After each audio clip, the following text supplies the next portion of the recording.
नमस्कार, आप ABJ news देखने की शुरुआत कर चुके हैं। मेरा नाम है राजा झा। स्वर्गीय रामविलास पासवान के उत्तराधिकार को लेकर चिराग पासवान और चाचा पशुपति कुमार पारस में छिड़ी जंग में पहली दफे स्वर्गीय रामविलास पासवान की पत्नी रीना पासवान ने चुप्पी तोड़ दी।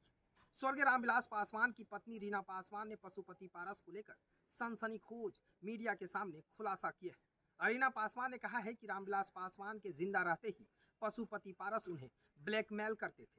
रामविलास पासवान अपने भाई के कारण घूट घूट कर जी रहे थे। रीना पासवान ने कहा कि जो आदमी अस्पताल में भर्ती अपने बड़े भाई को एक दिन देखने तक नहीं गया, वह कह रहा है कि रामविलास जी मेरे लिए भगवान थे।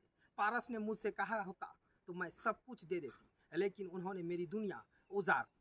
अब हर लाइन पारस यानी जो भी बयान दे रहे हैं वो झूठ और सिर्फ झूठ बोल रहे हैं। यानी परिवार में छिड़ी जंग के बीच इस बार पहली बार स्वर्गीय रामविलास पासवान की पत्नी रीना पासवान ने मीडिया के सामने बयान दिया है। जिस तरह से चाचा पशुपति पारस को लेकर और उनके देवर पशुपति पारस लगातार बयान दे रहे थे कि चिराग की वजह से ही पार्टी में टूट हुई है, इसी को लेकर रीना पासवान ने जो आज सारा कुछ सनसनीखेज मामले को उजागर किया है, उन्होंने साफ कर दिया है अपने भाई की जिस तरह से मौत हुआ है उसका वजह पशुपति पारस ही है।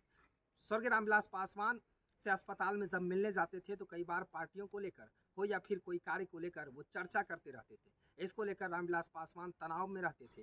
कई बार रीना पासवान उनको समझाया भी करती थी कि छोड़ दीजिए, परिवार के लोग हैं और परिवार से ऐसे ही मिलकर चलना है। लेकिन उनके देवर पशुपति पारस और चिराग पासवान के चाचा पशुपति पारस इस चीज़ को नहीं समझे और अपने परिवार में ही जंग छेड़ दी। और इसी बीच जंग छिड़ने के बाद अब बिहार में भी चुनाव है। बिहार में चुनाव 2 सीटों पर उपचुनाव होना है। इसको लेकर जिस तरह से उनके सिंबल को लेकर लड़ाई चल रही थी, वो सिंबल को चुनाव आयोग ने भी अब अलग कर दिया है।